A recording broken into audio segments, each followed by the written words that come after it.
Around 10,000 migrants have arrived on Spain's Canary Islands so far this year, most of them crossing from Mauritania. The Canary Islands, an archipelago off the northwest coast of Africa, have faced significant challenges with immigration over the years. With their strategic location, they have often been the first port of call for migrants from Africa seeking entry into Europe. The migration crisis has tested the limits of the island's infrastructure, social services, and political resilience. That very morning, a boat headed towards the island's main port. On board, 160 migrants piled up on top of each other. The weakest were taken to dry land first. After 7 days at sea, many of them were suffering from dehydration and infections. However, through a combination of innovative policies, international cooperation, and community engagement, the Canary Islands have managed to address and mitigate the impacts of this crisis effectively.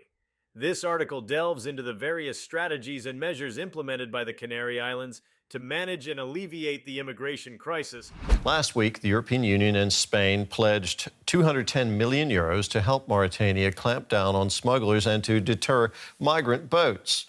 The Canary Islands are an important destination for people trying to reach continental Europe. Numbers of those attempting the dangerous Atlantic crossing are soaring. So, too, the number of those who die. DW's Jan-Philipp Scholz reports from La Palmas and Morgan on Gran Canaria, providing a comprehensive overview of their successes and ongoing challenges. Before we start, hit the like and subscribe buttons for more exclusive news. The Canary Islands' geographical position makes them a gateway to Europe for many African migrants. The journey across the Atlantic is perilous, with many migrants risking their lives in search of better opportunities. The influx of migrants reached a peak in the mid-2000s, creating a humanitarian crisis. He's not the only one with this destination. In recent months, migrants from West Africa have arrived on El Hierro almost every day. They traveled for days in overcrowded boats without being able to move. Many come from Senegal, around 1,000 nautical miles away, which is over 1,800 kilometers. They receive medical treatment at the port and are then taken to reception centers. Modou had a similar plan. The young Senegalese man is a tailor. 3 years ago, he decided to take a boat to the Canary Islands. The island's infrastructure was overwhelmed, and there was a growing need for immediate and long-term solutions. The initial response was marked by a significant increase in rescue operations and the establishment of temporary shelters.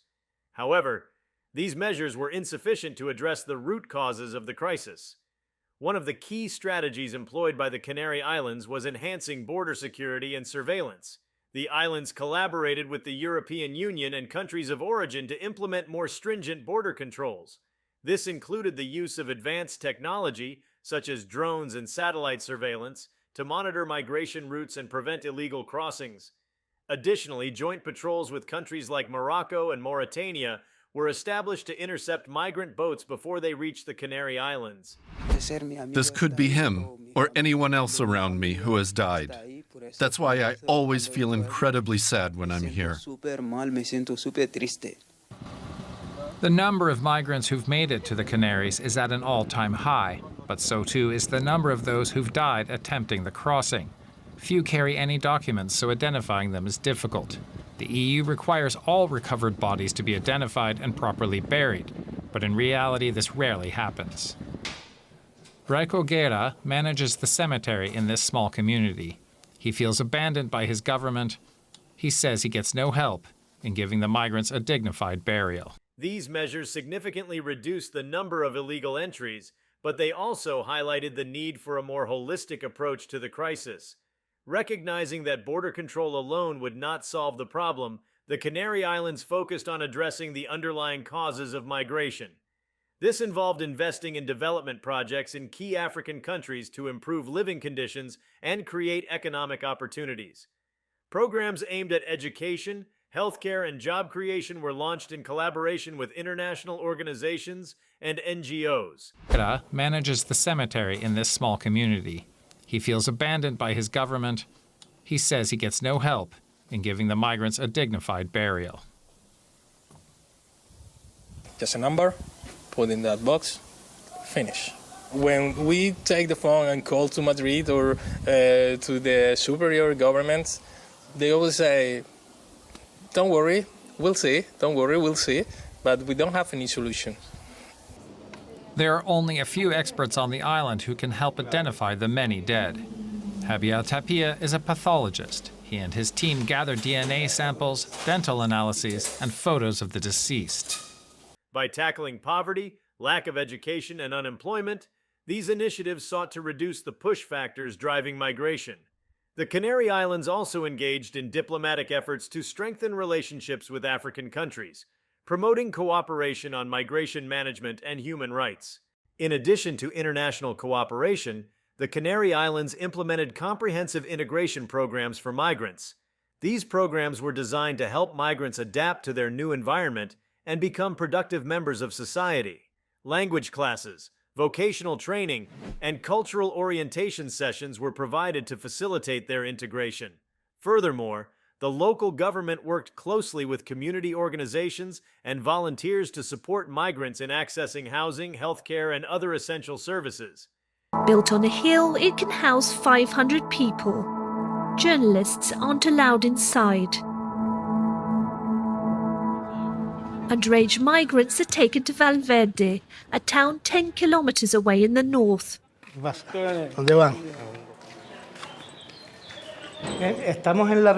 the center where the unaccompanied minors stay.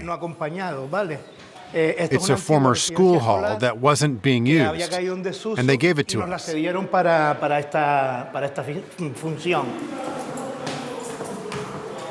These efforts not only improved the well-being of migrants, but also fostered social cohesion and reduced tensions within local communities.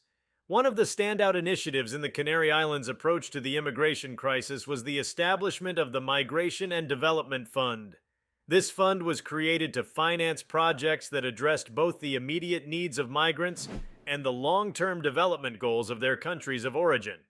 It supported initiatives such as building schools, developing agricultural infrastructure, and providing microloans to small businesses. By linking migration management with development, Lesson that we run every day, which Kajali teaches. He's one of our members. He also arrived on a boat.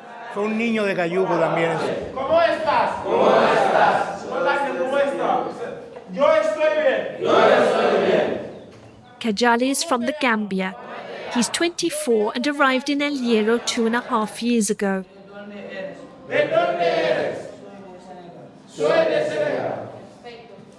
They can't chat to each other because some speak one language, some of them another. The fund aimed to create a sustainable solution to the crisis. The success of this initiative has been recognized internationally and serves as a model for other regions facing similar challenges.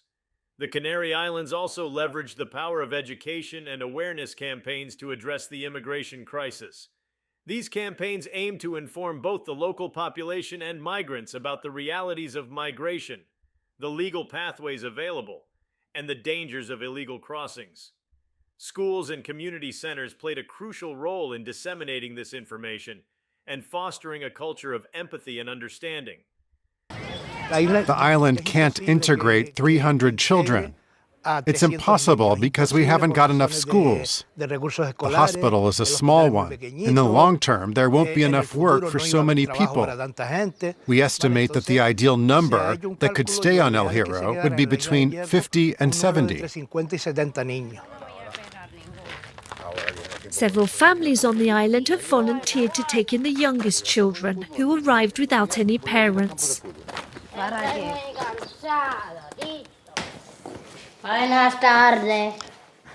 By promoting dialogue and dispelling myths about migrants, these campaigns helped to reduce xenophobia and build a more inclusive society.